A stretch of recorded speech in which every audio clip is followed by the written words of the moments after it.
మనం ప్రతిరోజు దేవుని స్తుతిస్తూ ఉంటాం కదా! అసలు దేవుని స్తుతిస్తున్నప్పుడు నిజంగా ఏం జరుగుతుందో ఎప్పుడైనా ఆలోచించారా? మనం ఇంట్లో కూర్చొని హల్లెలూయా అని చెప్పినప్పుడు అది కేవలం ఒక శబ్దం మాత్రమేనా? అది కేవలం ఒక పదం మాత్రమేనా? కాదు, కాదు, కాదు. ఎందుకంటే బైబిల్ చెబుతుంది స్తుతి కేవలం భూమిపై వినిపించే గానం కాదది. అది ఆత్మీయ లోకంలో యుద్ధాన్ని ప్రారంభింపజేసే ఆయుధం అది. మనం ఏడుస్తూ స్తుతించినా, సంతోషంగా స్తుతించినా, బలహీనంగా స్తుతించినా, విశ్వాసంతో స్తుతించినా, మనం స్తుతించిన ప్రతిసారి ఆత్మీయ లోకంలో ఏదో ఒకటి కదులుతూ ఉంటుంది. అదే ఈరోజు మనం తెలుసుకుందాం. కీర్తనల గ్రంథం 22వ అధ్యాయంలో చక్కటి మాట ఉంటుంది. ఆయన స్తుతుల మధ్య నివసించువాడు అని. స్తుతుల మధ్య సంచరించే దేవుడు మన దేవుడు.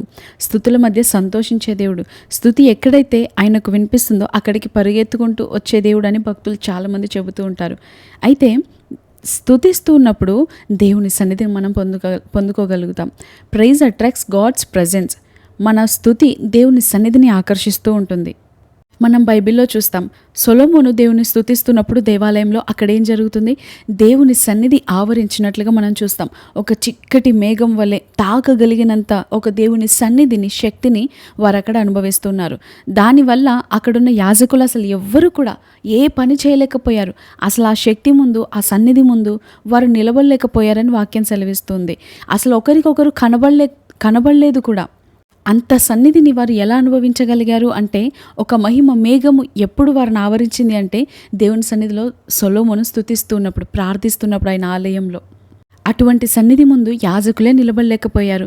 మరి అటువంటి సన్నిధి మన ఇంట్లో ఉంటే సమస్యలు నిలబడతాయా? అప్పులు నిలబడతాయా? అనారోగ్యం నిలబడుతుందా? అశాంతి నిలబడుతుందా? అసమాధానం నిలబడుతుందా? మరి ఆ సన్నిధి మనం కూడా అనుభవించాలి. అటువంటి సన్నిధి మన గృహంలో కూడా ఉండాలి అంటే మనం స్తుతించినప్పుడే స్వాధీనపరుచుకుంటాం. స్తుతించినప్పుడే స్వతంత్రించుకోగలుగుతాం. చూడండి, ఇశ్రాయేలీయులు నడుస్తూ ఉన్నప్పుడు దేవుడు వారికి మేఘస్తంభంగా, అగ్నిస్తంభంగా ఉండి నడిపించాడు. ఈరోజు దేవుని సన్నిధిని మోసే రాయబారులుగా మనం ఉండాలని దేవుడు కోరుకుంటున్నాడు. మరి మీరు సిద్ధంగా ఉన్నారా? ఆయన సన్నిధిని మోసే వారంగా మనం ఉన్నట్లయితే మనం ఇతరులకు నేనెంత గొప్పదానను, నేనెంత విలువైన దానను, నేను ఇన్ని గంటలు ప్రార్థిస్తాను, ఇంత ప్రార్థిస్తాను, ఇన్ని గంటలు స్తుతిస్తాను, ఇలా ఉంటాను, అలా ఉంటానని చెప్పుకోవాల్సిన పని లేదు. ఎందుకంటే క్యాథలిన్ కుల్మన్ గారు మనందరికీ తెలుసు కదా. ఆమె నడుస్తూ వెళ్తూ ఉంటుండగా అసలు ప్రజలందరూ పడిపోతూ ఉండేవారు. అక్కడ వారు అప్పటి వరకు ఒక రీతి వాతావరణాన్ని వారు అనుభవిస్తే, ఆమె అడుగుపెట్టిన వెంటనే అక్కడున్న వాతావరణంలో ఒక షిఫ్టింగ్, ఒక మార్పులు జరగడం వారు వెంటనే గమనించేవారు. అదంతా ఎలా జరిగింది? ఆమె సన్నిధిని మోసే రాయబారి కాబట్టి. అందుకే నేను ఉదయం లేచిన వెంటనే ఒక మాట పలుకుతాను దేవుని సన్నిధిలో, దేవా, ఈరోజు అంతా నేను నీ సన్నిధిని మోసే రాయబారిగా ఉండాలి. నేను వెళ్ళు ప్రతి చోటికి నీ సన్నిధిని తీసుకెళ్ళాలి. అందుకే మనం మోషే కూడా అనడం చూస్తూ ఉంటాం కదా బైబిల్లో. మోషే అంటాడు, నేను వెళ్ళే ప్రదేశానికి, నేను చేయబోయే ఆ యుద్ధానికి, నేను వెళ్ళబోయే ఆ ప్రాంతానికి నీవు నాతో కూడా రాకపోతే, నీ సన్నిధి నాతో కూడా ఉండని ఎడల నేను వెళ్ళను అని అంటాడు. ఎందుకు ఆ మాట అనవలసి వచ్చింది? నువ్వు తప్పకుండా నాతో రాయ్యా, నువ్వు రాకపోతే నీ దూతలను పంపయ్యా, నీ శక్తిని నాకు ఇవ్వయ్యా అని అడగవచ్చు. కానీ దేవుని సన్నిధిని కోరుకుంటున్నాడు. ఎందుకంటే ఆ విలువ ఏంటో ఆయనకు తెలుసు కాబట్టి. ఆయన సన్నిధి ఎక్కడైతే ఉంటుందో అక్కడ ఏ అపవాది కార్యాలు వర్ధిల్లవు. ఆయన సన్నిధి ఎక్కడైతే ఉంటుందో అక్కడ ఏ శత్రువు వర్ధిల్లడు. మోషే ఆయన వెళ్ళే స్థలానికి దేవుని సన్నిధితో వెళ్ళాడు కాబట్టి గొప్ప జయాన్ని పొందుకోగలిగాడు. మనం కీర్తనల గ్రంథం 50వ అధ్యాయం చివరి వచనంలో చూస్తాం, స్తుతియాగము అర్పించువాడు నన్ను మహిమపరచువాడు. అతడు నన్ను మహిమపరుస్తున్నాడు. దేవుని రక్షణ కనబరుచున్నట్లు వాడు మార్గం సరళం చేసుకుంటున్నాడు, మార్గం సిద్ధపరుచుకుంటున్నాడు దేవుని కార్యం పొందుకోవడానికి అని వాక్యం సెలవిస్తుంది. చూడండి, ప్రకృతిలో మనం చూస్తూ ఉంటాం, సూర్యుడు ఉదయం నుండి సాయంకాలం వరకు ఉంటారు. ఎవరైతే కిటికీలు తెరుస్తారో, ఎవరైతే తలుపులు తెరుస్తారో వారి ఇంటిలోనికి వెలుగు ప్రవేశిస్తుంది. అవునా కదా? దేవుని సన్నిధి కూడా అంతే. ఎవరైతే స్తుతిస్తారో అక్కడికైనా సన్నిధి ఆకర్షించబడుతుంది. అంత మాత్రమే కాదు, మనం దినవృత్తాంతముల గ్రంథంలో చూస్తాం, యెహోషాపాతు గారు కత్తులతో పోరాడలేదు. ఆయనకెదురైన ఆ యొక్క పోరాటంలో ఆయన జ్ఞానమంతా ఉపయోగించిన, ఆయన బలమంతా ఉపయోగించిన, శక్తి అంతా ఉపయోగించిన, ఆయన దగ్గర ఉన్న యుద్ధ అందరితో పోరాడిన, ఆయన దగ్గర ఉన్న యుద్ధ ఆయుధాలతో పోరాడినా కూడా మానవ రీత్యా చూస్తే ఖచ్చితంగా ఓడిపోయేవాడు. ఎందుకంటే శత్రు సైన్యం అంత ఎక్కువ సమూహంగా ఉన్నారు. వీరు చూసినట్లయితే చాలా కొద్ది మంది. అటువంటి వారు జయించారు అంటే దేనివల్ల సాధ్యమైంది? కేవలం వారు స్తుతించారు. యుద్ధం చేయడానికి వెళ్ళేవారు ఎలా వెళ్తారు? కత్తులతో, బాంబులతో, బాణాలతో, ఇలాంటి ఆయుధాలతో వెళ్ళి ముందు వరుసలో నిలబడతారు. కానీ వీరేం చేశారో తెలుసా? ముందు రోలో ఎవరిని పెట్టారు అంటే పాటలు పాడేవారిని పెట్టారు, వాయిద్యాలు వాయించేవారిని పెట్టారు. ఇది చూస్తున్న శత్రువులకు అసలు ఏం జరుగుతుందో అర్థం కావట్లేదు. అరే, మనం యుద్ధం చేయడానికి వస్తే యెహోషాపాతు గారికి పిచ్చి పట్టినట్టుంది. ఆయుధాలతో రాక, యుద్ధ వీరులతో రాకుండా ఇలా పాటలు పాడే ఒక వాయిద్య బృందాన్ని వెంట వేసుకొని వచ్చాడేంటి అని చూస్తూ వారు ఆలోచిస్తున్నారు. ఎందుకంటే ఇది మనుషుల ఆలోచన కాదు, యెహోషాపాతు గారి ఆలోచన కాదు, ఇది దేవుని ఆలోచన. మనం చాలాసార్లు వాక్యం చదువుతూ ఉంటాం. తెస్సలోనియులకు రాసిన మొదటి పత్రిక 5వ అధ్యాయం 17వ వచనాన్ని, ప్రతి విషయం నందును కృతజ్ఞతాస్తుతులు చెల్లించుడి. ఇది చాలాసార్లు మనం పాటించలేకపోతూ ఉంటాం. కానీ ఎటువంటి సిచ్యువేషన్ వచ్చినా కూడా మనం స్తుతించగలిగినట్లయితే గొప్ప చేయాలని చూడగలుగుతాం. చూడండి, యెహోషాపాతు గారికి వచ్చిన ఆ యొక్క యుద్ధం చాలా చాలా పెద్దది. ఆయన జ్ఞానంతో పోరాడితే అక్కడ ఓడిపోతాడు. కానీ ఆయన ఏం చేశాడో తెలుసా? ఆయనకు తెలుసు, నేను నా జ్ఞానంతో పోరాడలేను, నా తెలివితో నేను దీన్ని సాధించలేను, నేను ఖచ్చితంగా ఓడిపోతాను, నేను నా వైపుగా ఆలోచించి నా ప్రణాళికతో వెళ్తే నేను ఓడిపోతాను, కాబట్టి దేవునిపైన ఆధారపడతాను అని దేవుని వైపు చూశాడు. కాబట్టి ఆయన ఏం చేశాడో తెలుసా? ఇక నేను చేయగలిగింది ఏది లేదయ్యా, ఆయన 2 చేతులు పైకెత్తేసి కేవలం ఆయనను స్తుతిస్తూ ఆరాధిస్తున్నాడు. అంతే, ఆయన చేసిందల్లా కేవలం స్తుతిస్తూ ఆరాధిస్తున్నాడు. దేవుడు కలగజేసుకొని అక్కడ గొప్ప కార్యం జరిగించాడు. ఇక్కడ మనం గమనించినట్లయితే ముందు స్తుతి, తర్వాత యుద్ధం, ఆ తర్వాత విజయం. ఈరోజు మనందరం ఎలా ఆశపడతాము అంటే విజయం రావాలి, నాకు విజయం కావాలి, నేను గొప్పదాన్ని అయిపోవాలి, నా స్థితి గొప్పగా ఉండాలి, నేను ఎప్పుడు ఆనందంగా ఉండాలి, ఈ సమస్య నా జీవితంలో ఉండొద్దు అని. అయితే మనం ఏం నేర్చుకోవాలో తెలుసా?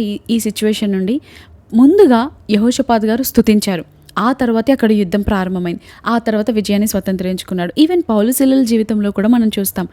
వారు విడుదల పొందాలి అని అంటే వారు ముందుగా చేసింది ఏంటి? స్తుతి. అక్కడ వారు ముందుగా ఒక అడుగు వేశారు, వారు ముందుగా స్తుతించారు. అందుకే దేవుని వాక్యం సెలవిస్తుంది, మీరు నా యొద్దకు రండి, అప్పుడు నేను మీ యొద్దకు వస్తాను అని. మనమైతే దేవా నువ్వే చెయ్యి, దేవా నువ్వే ఇవ్వు, దేవా నువ్వే చూసుకో అని అంటూ ఉంటాం. అయితే మనం ఏం చేయాలి అంటే, మనం ఏ సిచ్యువేషన్ గుండా వెళ్తున్నా సరే ప్రతి విషయంలోనూ ముందుగా మన వంతు ఉండాలి. మన వంతు మనం ఒక అడుగు వేయగలిగితే, మనం చేయగలిగింది మనం చేస్తే, మనం చేయలేనిదే దేవుడు చేస్తారు. ప్రతి విషయం నందును కృతజ్ఞతాస్తుతులు చెప్పడం అందరికీ సాధ్యమేనా? సాధ్యమే. అది మన చాయిస్, మన ఎంపిక, మన నిర్ణయాలపైన ఆధారపడి ఉంటుంది. నేను ఈ సిచ్యువేషన్ గుండా వెళ్తున్నాను, నేను దీన్ని బట్టి ఏడవచ్చు, లేకపోతే దీన్ని బట్టి నేను దేవుని స్తుతించవచ్చు. నేను ఒక ప్రాబ్లం గుండా వెళ్తున్నాను అనుకోండి, నేను ఆ పరిస్థితిని బట్టి కన్నీరు కారుస్తూ, దిగులుతో, నిరాశతో నా ఇంట్లో కూర్చోవచ్చు, లేకపోతే నా ఇంటిలో గంతులు వేస్తూ హృదయపూర్వకంగా దేవుని స్తుతిస్తూ ఆరాధిస్తూ ఉండవచ్చు. నేను ఏదైనా రెండిట్లో ఏదో ఒకటి ఎంచుకోవచ్చు. అందుకే దేవుని వాక్యం సెలవిస్తుంది, నీ ముందు ఆశీర్వాదాన్ని, శాపాన్ని పెట్టాను, దీవెనలను, శాపాలను పెట్టాను, జీవ మరణములను పెట్టాను. నీకు ఏది కావాలో కోరుకో, ఏది కావాలో నువ్వు కోరుకోవాలని వాక్యం సెలవిస్తుంది.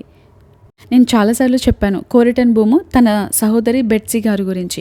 వారిద్దరూ కేవలం దేవుని సేవిస్తున్నారు, దేవుని వారు క్రైస్తవులు అని తెలిసినందున జైల్లో వేశారు. అయితే ఒకరోజు వారు ఉంటున్న ఆ జైలు గదిలోనికి చాలా పురుగులు వచ్చాయి, చాలా ఈగలు వచ్చాయి.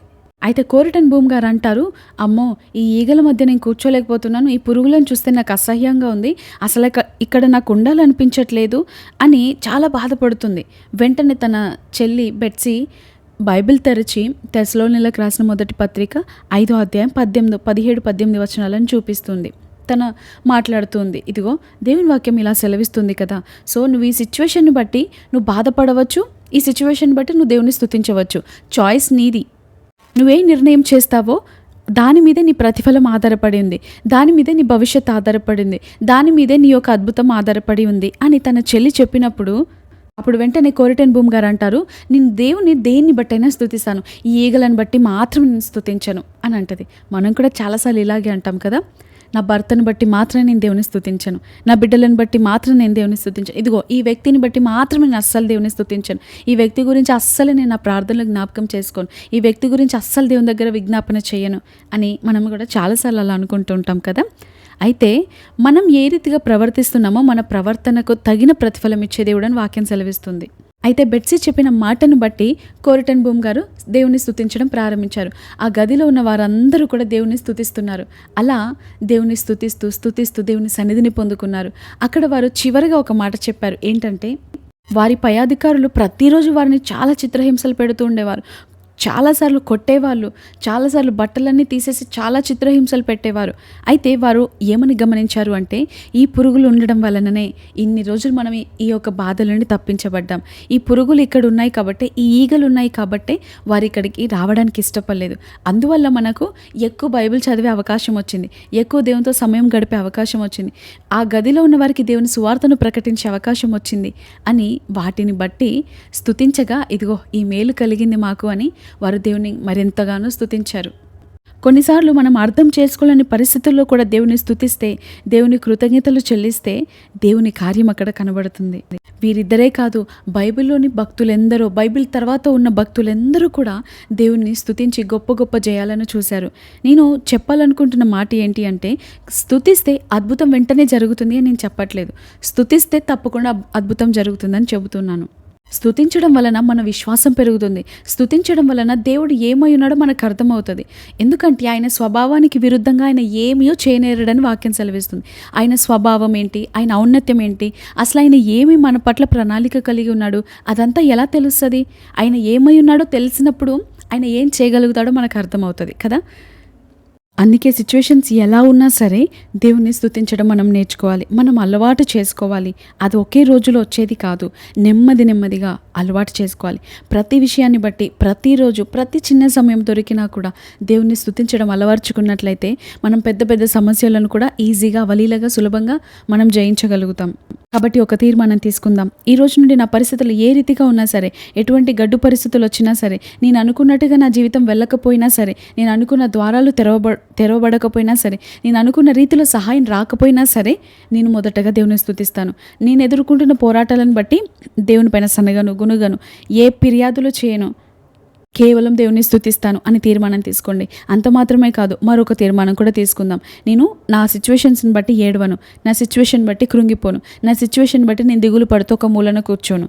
నా దేవుడు గొప్పవాడు, నా దేవుడు సత్యవంతుడు, నా దేవుడు శక్తిమంతుడు, నా దేవునికి అసాధ్యమైనది ఏది లేదు అని నేను నిత్యము స్తుతిస్తాను అని ఒక తీర్మానం తీసుకుందాం. స్తుతి అనేది యుద్ధానికి ముందు వినిపించే ఒక విజయ గీతం. మనం చూస్తూ ఉంటాం, రోమన్ ప్రజలు కానీ, ఇస్రాయల్ ప్రజలు కానీ యుద్ధానికి ముందు వెళ్ళేటప్పుడు ఒక బాకా నాదాన్ని ఊదుతారు.